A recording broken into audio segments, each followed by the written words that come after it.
chef's kiss, like bravo. It's like standing ovation. Let's play another quarter. College football has never been better. Interest has never been higher. Believe that we are at the dawn of the golden age of college football. It was an epic day of college football. It was one of those days where you fall in love with the sport all over again.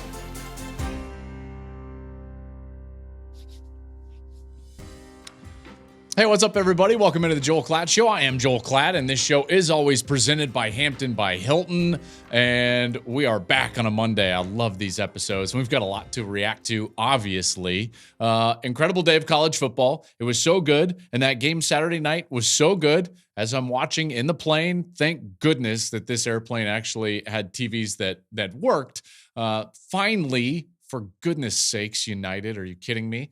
I felt so good about the Saturday of college football, I had to put on the Rose Bowl hat because I was just like, you know what? Like, I think this is the first one of the season that I'm actually going back to the Rose Bowl hat. It is an absolute staple. It's my favorite hat, and I'm wearing it because I think this is going to be my favorite show, and it's at least up to this point, my favorite game to react to, and we'll react to that Bama-Georgia game. I'll get to, listen, Colorado made a big statement. I thought Penn State played really well. Some things starting to shake out, and we're going to take a look and a little peek into the ACC, including that wild ending to the Miami game on Friday night. So all that coming straight up here on the Joel Klatt Show.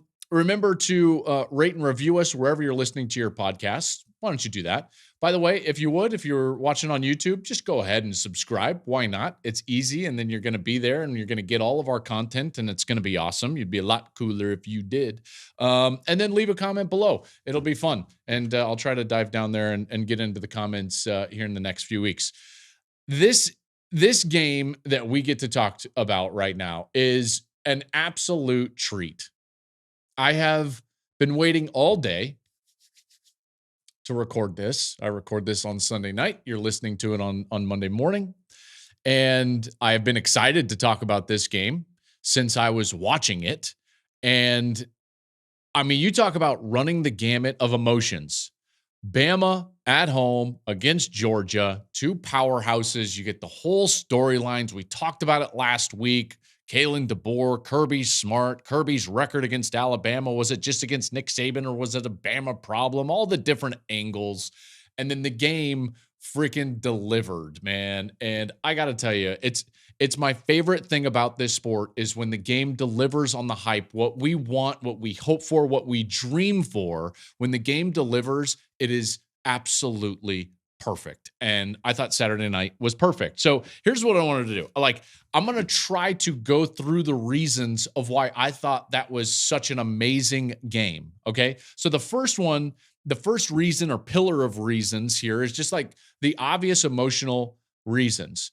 It was a phenomenal game. The atmosphere was incredible. And it wasn't that the game was being lost as much as it was the game was being won.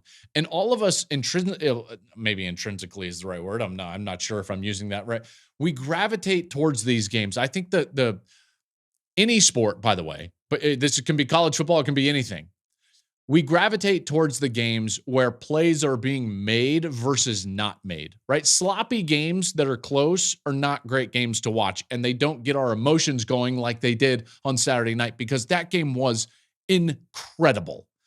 It was incredible, the plays that were being made and everything that was going on. When you see two really great opponents, and you know that they're really good in their field. And we know this about Alabama and Georgia. We know, in particular after Saturday night, that these are two of the best teams in college football. And then we get to see what they're made of. That's what I love. That's what I love. I love when you get to see what a team is actually made of deep down in their soul. Do they have any grit? Do they have determination? Do they have resiliency? All these things. And that was tested for both teams on Saturday night. And then they both answered. And it's just like chef's kiss, like bravo. It's like standing ovation. Let's play another quarter. I love it, man. I love it. Freaking love this sport. Again, had to wear the hat. I had to wear the hat because it rang every single note. It hit every note of why I love this sport.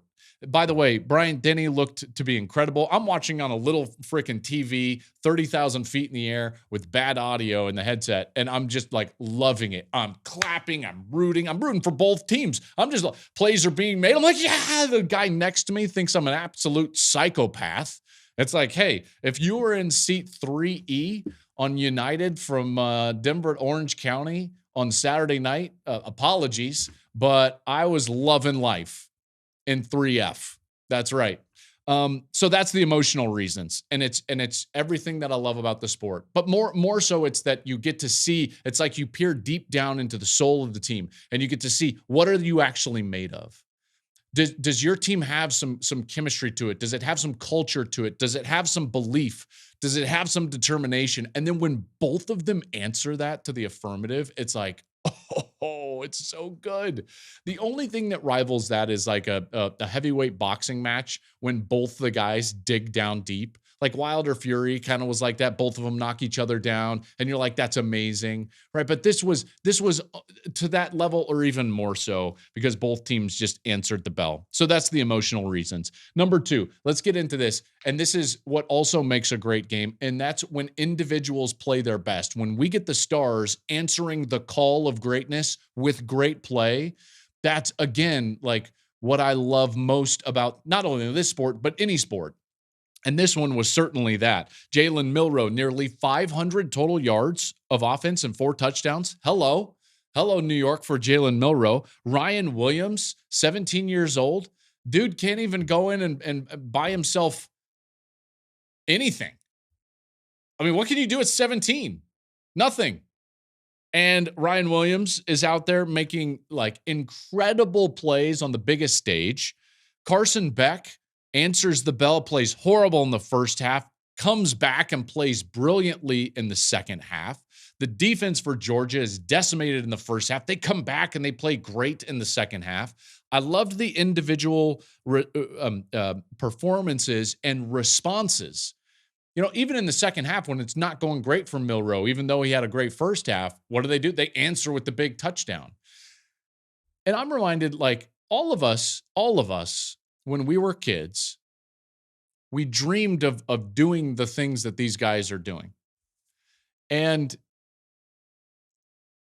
these guys are actually getting to fulfill that. See, this is what's so special, is that they're experiencing all of that for the first time. This is something that maybe it's a unique perspective. I don't know. And maybe you haven't thought about it this way, the way that I think about it. But when I think about these individual performances, like Ryan Williams, just like a few years ago, he's just a sophomore in high school. And yeah, he's really good. And people are telling him he's got a bright future. And he's playing in front of a few thousand people on a Friday night, making ridiculous plays in high school. And I get it. He was the state's best player for basically his whole career in high school in Alabama. But like, he's just dreaming of this moment. And in the back of your mind as an athlete, and this is where, like, I can talk from some experience on this, is like you have this question in your mind, like, will I be able to answer the bell? Will I be able to go to that level? When greatness is asked of me, will I be able to respond with greatness? And even guys like Ryan Williams or Jalen Milroe or Carson Beck or any of these players that are highly recruited, like, it's still a question in their mind. They have confidence and belief in themselves, but you don't know what's going to happen in those moments. And so when you get to see them perform on those moments and see the sheer joy in the face of these athletes, when for the first time in their lives, they're experiencing something that they've dreamt of, strived for, and worked for forever, it's just special. And so all those individual performances, man, this is what makes it great, and this is what I absolutely love. And don't worry, I'm getting to all these teams. This is just what I loved about the game on Saturday night. I wanted to go kind of crazy just about all this, because let's just remember why we love this sport, and all of these are the reasons. And then the third reason for me, you've got the emotional reasons, you got the teams, you got the grittiness factor of it, you got all of that, right? All the environment of everything that we love about college football. You've got these players, greatness meeting greatness in terms of individual performances. And then there's this third one. And you guys might have already thought about and known and felt and you understand what those first two are, just being sports fans. But then there's this third one that I think is specific to college football, and I think is actually like the point I'm most excited about Saturday night. And that is that you've got two teams on the field that clearly can both win a national championship and simultaneously get beat any Saturday within reason. Think about it. Think about it. If Georgia plays like they do in the first half against Tennessee, against Texas, they'll get beat. If they play like they do in the second half, they'll win the national championship. And the same can be said for Alabama. If they play like they did in the first half, man, those first 18, 20 minutes of that game, it was incredible. They'll win the national championship. No one can withstand what they were doing in the first 19, 20, 24 minutes of game time. They just can't. Then the second half, they went away. They play like that, they might get beat. Maybe Tennessee beats them. I don't know. Maybe Oklahoma beats them. I'm not totally sure, but they couldn't get beat. So you have to understand in college football, I think even more so than in the NFL, is that you have, even with the great teams, high highs and low lows. And we saw both of those from each team in the same game. And you don't always get to see that. A lot of times in college football, we just see blowouts or we see sloppy play, allow people to come back and so on and so forth. But I thought what you saw is a real clear picture of what makes this sport great. And even to my point about what I've been saying about this point in history that we're at, it's deeper than it's ever been because these two teams, both of them, they could easily win the national championship and they could easily get beat 2 more times in the season. And I think that that's great for the sport. I think it's great for the sport. We saw the high highs from each of these teams, and they were incredible. And we saw the low lows. We did. They were there. The warts that were kind of following these teams into this game, they appeared. And the others took advantage of those warts. And so you've got this idea and this theory that both of these teams are great and yet beatable at any moment. And that's the truth for all of these teams. That's the truth for Texas. That's the truth for Ohio State. That's the truth for Tennessee. That's the truth for Alabama. That's the truth for Georgia. And I think those 5 teams are kind of the 5 best teams. By the way, that's going to be true about Penn State. That's going to be true about Oregon. That's going to be true about any of these teams that we start talking about in the top 10. And you talk about the top 10, because Alabama gets the biggest and best win of the season, I put them at number 1. But that doesn't mean that there wasn't some holes there or some warts shown. Here's my top 10 that I unveiled on Saturday night. I went Bama 1 because of the win. They deserve to be number 1. I went with Texas at number 2 over Ohio State because Texas has a better resume than Ohio State right now. I think those 2 teams are elite teams. I think Tennessee, with their road win over Oklahoma, gets to be at number 4 because Georgia lost a football game and they go at number 5. Penn State then at 6, Oregon at 7. Miami goes all the way back down. They were at 4 last week for me, but that win against Virginia Tech win, air quotes, I'll get to that later.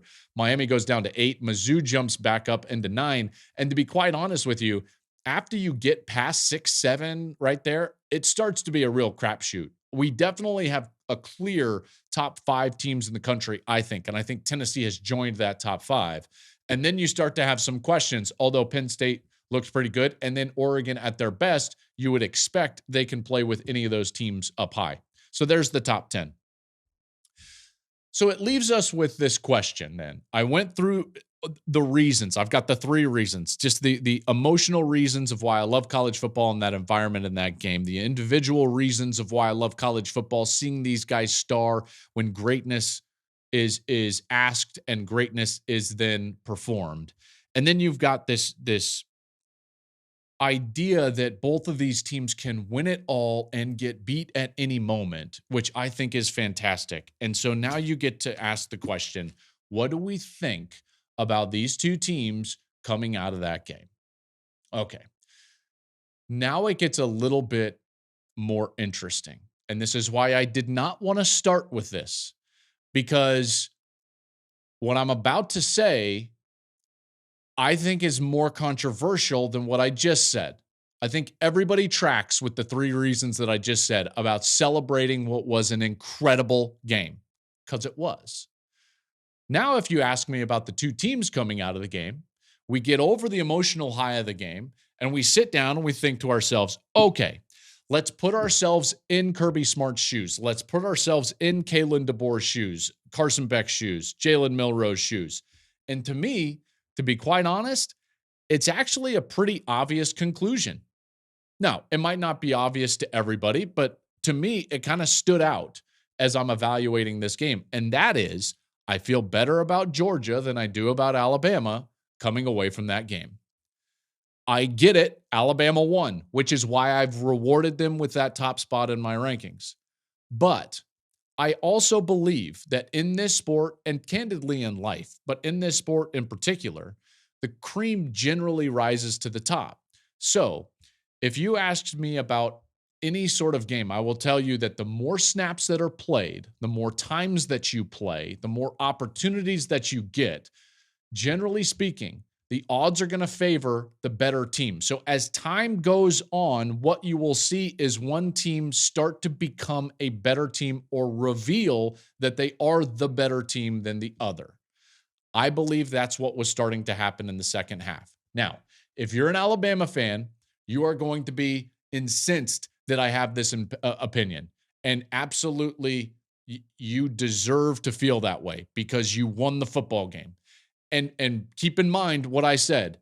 If Alabama plays well at their ceiling, there is no doubt that they can win the national championship. There is no doubt in my mind. However, as the game went along, what you got was you got over the emotion of the first, quarter and a half. You got over the emotion of the environment. And what I saw in the second half was a defense in Georgia figure out the offense in Alabama. What I saw in the second half was a team in Georgia start to pick apart the weakness that I actually talked about that Alabama has, which is their secondary. And so that's why I'm sitting here. And if I'm Carson Beck, I'm sitting here on Sunday and I'm thinking to myself, please get me another chance at that game. Please just get me Bama. I don't care. I'll play him in the parking lot. I just want one more quarter, one more snap. We just ran out of time. That's what I'm feeling if I'm Carson Beck and Kirby Smart for that matter, because the defense had largely figured them out until that long, ridiculous play from Ryan Williams, which was sensational. On the flip side, if I'm Alabama, I'm like, man, we kind of escaped. They had us. They were coming back. We couldn't do anything. We weren't doing anything offensively. Maybe we got too conservative, or maybe they kind of figured us out a little bit. They hemmed in our run game. They kept Jalen Milroe from getting the edge. And now all of a sudden you're starting to think to yourself like, I don't want to have to do that again. Can we beat them again? I don't know, man. Can we replicate that first half again? I'm not sure. You take a look at this and you look at what happened in that game. Beck took some shots in that second half, and it started to pay off. And I thought that the secondary was where Alabama was vulnerable, and sure enough, 17 passes were over 20 yards downfield. 14 of them in the second half. They saw it. They saw the weakness that I saw in the film, and they said, we're going downtown. 14 passes traveled 20 yards or more in the second half, most by a quarterback in the Kirby Smart era. Now, he only completed 5 of the 17, but they were all in the second half. And there were a couple of drops, by the way, even early in that game that probably could have stemmed the tide of what was going on with the momentum early in that game. Beck dropped a couple of beautiful passes deep down the field early, and they were dropped. Meanwhile, there's Bama's defense, and that secondary is going to be an issue moving forward. They're going to have to go play Tennessee. Tennessee's going to take shots down the field. They gave up 6 plays of at least 30 yards, and the only other time that that's happened in the last 10 years, last year's Texas loss. So I think that there's an issue there, and that's why I feel a bit better about Georgia coming out of that game than I do about Alabama. I think that the only thing that gives me a little bit of pause is that Georgia has a much more difficult road to hoe in the SEC than Alabama does. So Georgia's remaining SEC schedule is going to be Auburn, Mississippi State. Those aren't going to be terrible, but then they've got to go to Texas, Florida, which will be fine, at Ole Miss, which is not easy, and then Tennessee. So going to Texas is going to be incredibly difficult. I have Texas rated higher as high as Alabama. They're 2. Alabama's 1 in my rankings. So now Georgia's going to have to go and do that all over again, and that place is going to be on fire. Meanwhile, Alabama's remaining schedule is not as difficult because they don't have to play Texas. So they've got to go to Tennessee. I think that's a game that Tennessee might win. Missouri, they have to play Missouri. They've got to go to LSU, and they've got to go to Oklahoma. So nothing easy, but because they avoid Texas, it's a little bit, I would say, easier than Georgia. The one thing that Bama has in their back pocket here is the fact that without divisions, Georgia can't just say like, oh, we'll be fine, we'll win the East, and we'll get to Atlanta. There's a chance now, based on what happens with the rest of the teams in the SEC, that Georgia can't even get back to Atlanta, even if they were to win all of their games. Now, if they win out because they would get a win against Tennessee and Ole Miss has already lost, that would be a second loss for Ole Miss. They likely will go to Atlanta, but it's not a guarantee. It's not a guarantee. Let's move on to the Big 12, because I thought what happened in the Big 12 was pretty wild when you think about it. And I get a lot of people that roll their eyes and they're like, stop talking about Colorado. But Colorado beat UCF 48-21. And it's like, wow. So they roll out a 27-point victory, by the way, as 15-point dogs. So, guys, we're talking about like an incredible 40-plus margin over Vegas for Colorado. And it was the most complete game that they have played probably in decades. I mean, as you know, I've been a Colorado fan, played there, and that was as complete a game as Colorado has played in decades. On the road, 48-21. They were 15-point dogs. That's pretty wild. And then you start looking around the Big 12, and you're like, hold on a second. Utah lost. Arizona has lost, even though it's not in a conference game, but they've lost and did not look good against Kansas State. Oklahoma State has now lost twice. Kansas State has lost. So the 3 teams, Utah, Oklahoma State, and Kansas State, that we felt like were going to be the cream of the crop in the Big 12, all have losses. And now you're sitting there with teams like Colorado, Iowa State, BYU, even Texas Tech. You can throw them in there. And yes, Arizona, because technically they're undefeated in conference play, but they're undefeated in conference play. So the Big 12 is kind of flipped. And now because of those performances, in particular, Arizona going to Utah and beating them up on Saturday night, now you go back to the Colorado game. Okay, so now you go back to this complete victory and this wild margin over Vegas, where you're 15-point dogs and you win by 28 on the road. And you run the ball well for 128 yards. You only allow 2 sacks, and the defense held UCF nearly 200 yards under their rushing average. 200 yards. They came in averaging 375 yards on the ground. Number 1 in college football. And they gained 177 yards on the ground. Like, Colorado forced 4 turnovers. They had 5 sacks with their defensive front. They were good on special teams. They performed in every area.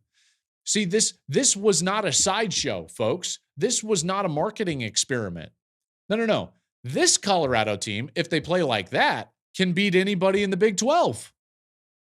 You see, there was this sliver of me in the offseason that was like, boy, if they can just get better, if they're better at the offensive line, if they can get a little bit better on defense, then it's real. And in that conference, you can win 8 or 9 games, and maybe you can compete for the conference. But I'm just telling you, as I just told you with Alabama and Georgia, when teams have high highs and low lows, anything is possible.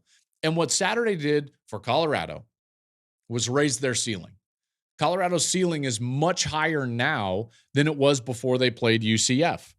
They still have Travis Hunter and Shedeur Sanders. Those guys performed as you would expect them to perform. Travis Hunter, 128 snaps, wild. 9 catches for 89 yards, so his streak of 5 straight games with 100 yards receiving actually ends, but he still has 89 yards and a touchdown, and then had a ridiculous interception on defense. And Brock and Kevin Kugler, who called the game on Fox, they were talking about the Heisman Trophy and how many losses or too many losses. Well, here's the thing that I thought got lost in that conversation just a little bit is that if Colorado played like that, they could beat anybody else on their schedule. Now, I'm not suggesting that they will play to their ceiling in every single week. I don't believe that they will play to their ceiling every single week. Why? Nobody in college football does. It is so rare. It is so rare.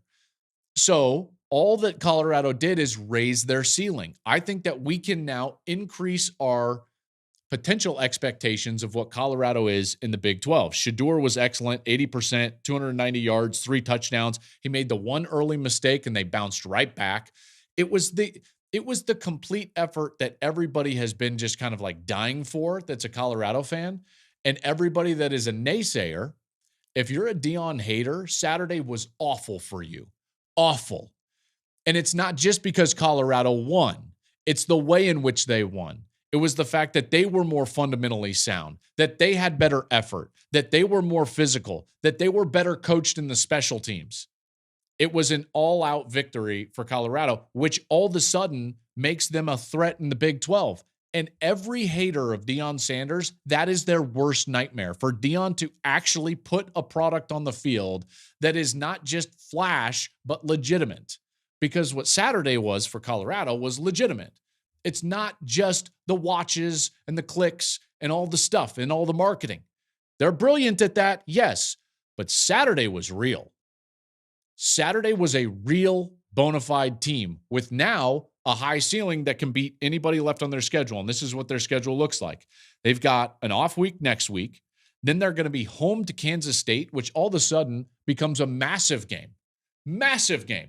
If you can beat Kansas State at home, if you're Colorado, you could win the conference.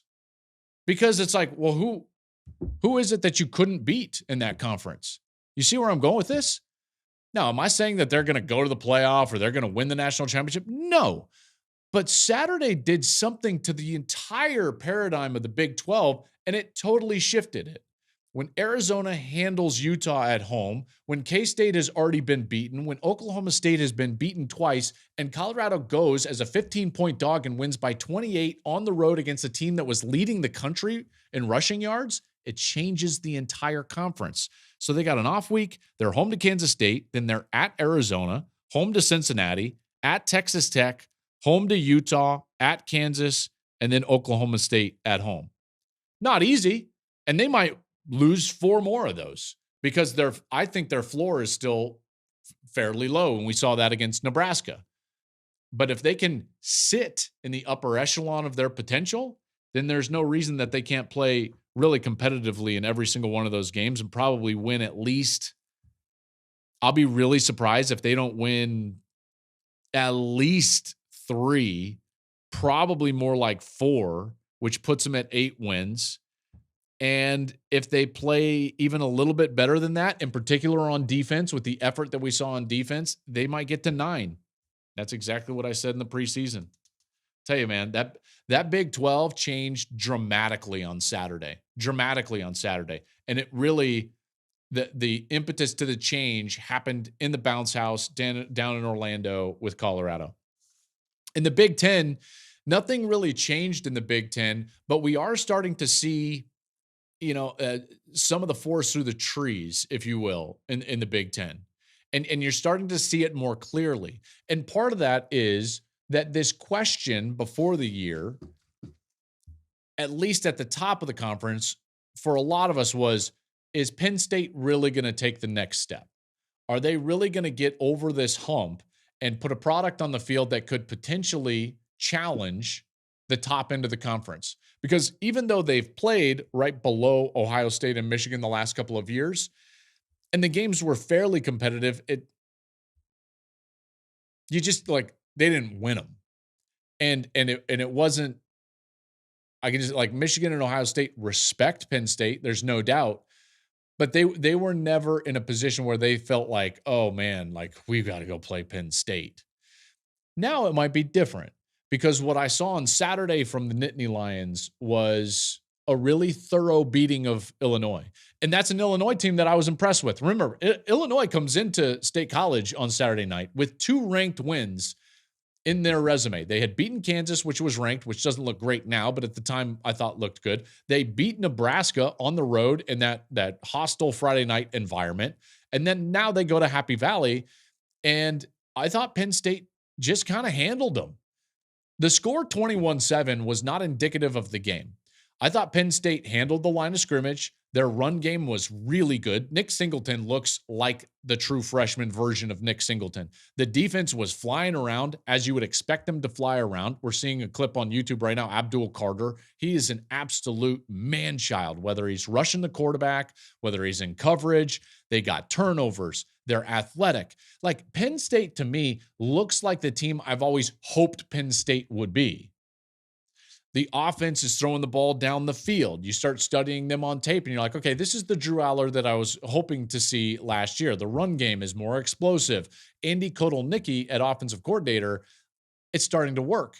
In fact, if they were better in special teams, that game probably should have been like 30 to 7, not 21-7, somewhere around that, probably 30-7, because they missed 2 field goals, and then because their field goal struggles, they went for it on a 4th down when they should have kicked another field goal. So that's 3 possessions that they march into scoring range, don't get points, and they still win 21-7. And like I said, Illinois was a physical team and a team that I thought was, kind of up for the challenge. I thought, and I thought they played hard and well for a while, but just got overwhelmed by a very good team. So now all of a sudden you've got Penn State up there, and you're like, okay, well, Penn State is a team that I think can challenge. Now they can challenge up there. And remember, they don't have to play Oregon. They don't have to play Michigan. They do have to play Ohio State, and that's going to be a monster game. That one's at home, by the way, November 2nd. Defense has been outstanding. Another team at the top, and I'll talk about it because I did the game, but is Michigan. And now Michigan is just like, every week I feel like there's more questions than answers. And I do that game against Minnesota on Saturday. They win it 27-24. Similarly to the Bama-Georgia game, in the first half, it looks like they're going to run away and hide. And then it becomes painfully obvious to anybody that is a Michigan fan that if Michigan is outside of their perfect blueprint, they're at risk of being beat. Like, Michigan cannot overcome mistakes at all. So they have no margin for error. None. That doesn't mean they're not a good team. Okay. So again, let's go back to what do we know of college football? High highs, low lows. And right now, I think there is a question about how high Michigan's high is, and the lows are starting to become like, oof. That 4th quarter was rough against Minnesota. They were very lucky to escape, I thought, Saturday with a win. The call on the onside kick, that was the wrong call. That was not offside. Minnesota should not have been flagged for the offside. Now, I do think that there was probably an illegal touch in there. So I don't know, like, if that actually goes to review, if that flag doesn't come out and it goes to review, is that ball touched before the 45-yard line? I think it is. Does that see, like, you're watching it on YouTube right now. You see it's actually kind of touched right there, right before the 45. That's more in question to me. The offside was a bad call. So Michigan is fortunate in a lot of ways. It didn't go to a replay. They didn't have to sit there and sweat a replay that was questionable. And now you start to look at this margin for Michigan. Think about what Michigan did. They got 2 short fields on offense, and they were able to score. And the defense played great in the first half. And you look up, and they've got this great lead, and they've created turnovers, and the defense is playing well, and it's 21-0, and they can't put them away. And why can they not put them away? They can't drive the ball to score. me take a quick drink of tea here. So they can't drive the ball down the field to score. If you looked at the way that they scored against USC, it was long runs. And if you look at what they did against Minnesota, it was the beneficiary of great field position. All 5 touchdown drives with Orji as their quarterback, and that goes back to USC, has either been a long run in the series or a short field. So they have yet to prove that with this style and a lack of passing game that they can drive the football down the field. Now, I'm not going to penalize them because they create explosive run plays. That's not what I'm trying to do. I am trying to say, though, like if somebody takes that away from them, how do they march the ball down the field? And the answer is that they can't. So you see, like, if the explosions are not there, guess what they can't do? They can't create first downs. And when they can't create first downs, what do? They expose their defense to more snaps.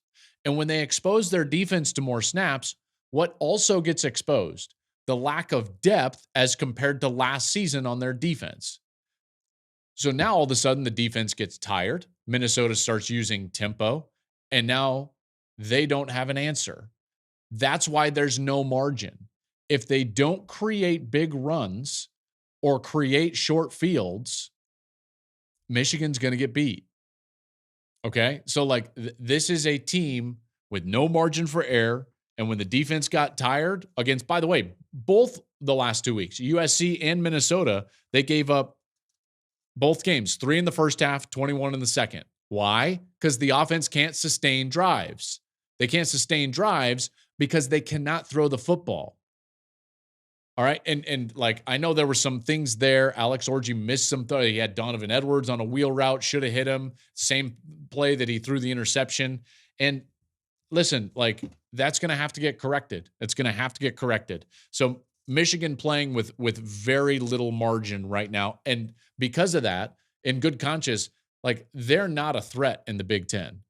Not to Ohio State or really even Penn State or an Oregon team that has shown a really high ceiling when they beat Oregon State.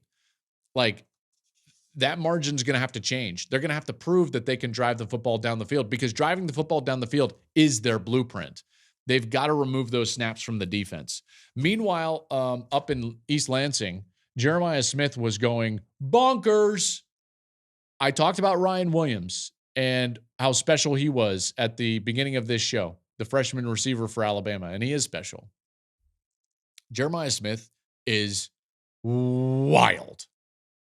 This guy, like, folks, he had 2 of the best catches that we're going to see in the entire season in college football. He now has 6 total touchdowns in the first 5 games of his career. The guy is absolutely insane. He is physically the most gifted person on the football field every time he's on the field. He's fast. You saw that on the end around, which you're watching on YouTube right now, just takes off for a touchdown. He's got incredible body control. He's a great worker. He's got a phenomenal attitude, and his hands are unreal. Let me just put it to you this way. If I'm a GM right now, okay, and in college football, GMs are like, this is all the rage because you got to put together a roster. If I'm putting together a roster right now in college football, and someone tells me, hey, you get the first pick of wide receivers, any wide receiver in the country, you can put them on your team, I would sit back and be like, wow, embarrassment of riches, because there are, like, incredible players out there, incredible players. Jeremiah Smith is my pick. If I have the first choice of any receiver in the country right now to draft onto my team, it's Jeremiah Smith. All due respect to these other great ones, and they are great. They are great. Luther Burden is phenomenal. Teteroa McMillan is phenomenal. Ryan Williams is phenomenal. Jeremiah Smith is different, guys. He is totally different. In a school that just produced first rounder after first rounder after first rounder, and these guys that are excelling and dominating at the NFL level, he's better than all of them. And it's blowing my mind. It's blowing my mind. He is the best player on the field every time he walks out there. And he's proving that out. It's not just like, hey, wait until you see it. It's just like, just watch. Just watch. And it's not just highlights, man. I'm telling you. Oh, gosh. So that's going on in the Big Ten. Someone's going to have to deal with that. By the way, that's on the outside of an offense that also has Quinshon Judkins and Travion Henderson with Chip Kelly calling the plays. Okay. So Ohio State is good. Elsewhere in the Big Ten, by the way, USC, that was a gutsy win for USC. So the Trojans, they score the final 28 points and come back to beat Wisconsin 38-21. And they overcame turnovers. That's big for them. It's their first Big Ten win. This is a solid moment for them. That's a game at Michigan that they feel like they should have won. And candidly, they probably should have. They didn't. They go back, play terrible in the first half. High ceilings, low floors. Been talking about it all show long. And they overcome those turnovers. They score the final 28, and they win. Don't look now, but you know who else is rolling in the Big Ten? Kurt Cignetti and the Indiana Hoosiers, Greg Schiano and the Rutgers Knights. These two teams are undefeated and playing great football. Indiana improved to 5-0 with a win over Maryland. They're now, wait for it, Indiana is ranked 23rd in the AP poll. Rutgers beat Washington on Friday night, 21-18 to move to 4-0 on the year. And they've got the easiest schedule of anybody in the Big Ten. They don't play any of the top teams. So watch out for Rutgers to have a pretty solid year. They're 4-0 now. I think Rutgers could easily get to 8 wins, maybe 9 wins. And Greg Schiano is building the program again in that location for the second time. That is quite impressive. So good on them. Had to mention those two teams. They don't get a lot of run on our show, but Indiana, I think that we're going to get a game with Indiana here coming up, and we might even go to Rutgers in a couple of weeks because of the way that they've played. Again, 4-0, good win over Washington. And then in the ACC, I would be remiss if I didn't at least comment on what's going on in the ACC, because for a couple of weeks, and I'm certainly been leading this train, I've been saying the ACC is a one-team deal. And Miami is the deal, and Cam Ward is the guy, and no one's as good as them. I put Cam Ward and Miami all the way up into my top 5 for a couple of weeks. And then I watched that game on Friday night, and I'm like, holy low floors. Again, we get to this truth in college football, and you as fans know it. If you don't play your best, you can be beat, in particular in conference, even at home. And that's certainly the case with Miami. Their defensive front was not up to par on Friday night, and I had to move them way back. I still think Cam Ward is incredible, and if I had to vote for a Heisman right now, he would be on my list of 3. He would. I think Jalen Milroe would be on there, and probably Travis Hunter would be on there as well. He's great. The team played really poorly around him, and he played his worst game and then just kind of willed them back and ended up winning the game. However, can we talk about that call at the end? I mean, do any of us really trust that Virginia Tech didn't catch that Hail Mary in the back of the end zone? I know that it gets kind of lost because it was on Friday night, and then we got that epic game on Saturday night between Georgia and Alabama. Heck, it took up the first 20 minutes of this show. Folks, one, I don't know how you just signal touchdown that late. People are celebrating. Is it a touchdown? And all of a sudden his arms just kind of go up. Like no one's going to see him. Touchdown? Almost like it was a question. I'm Ron Burgundy? So now it's a touchdown. It's like, well, we got to review it. Then they overturn the Ron Burgundy touchdown. And then it's like overruled. It's like, hold on. How did both of those calls get made? I think both of them are probably wrong. It's probably not a catch, but you can't overturn it if that's the way it's called. I think it was all wrong. And it calls into question, by the way, what I've been banging on for a long time is like, why do we have conference officials and not national officials? Because it at least can bring up the element of a conflict of interest. And I'm not suggesting that there's a conflict of interest here, but in a day and age in which conferences are like highly competitive with each other for spots in a playoff, for revenue, for all of it, right? They're just highly competitive with each other.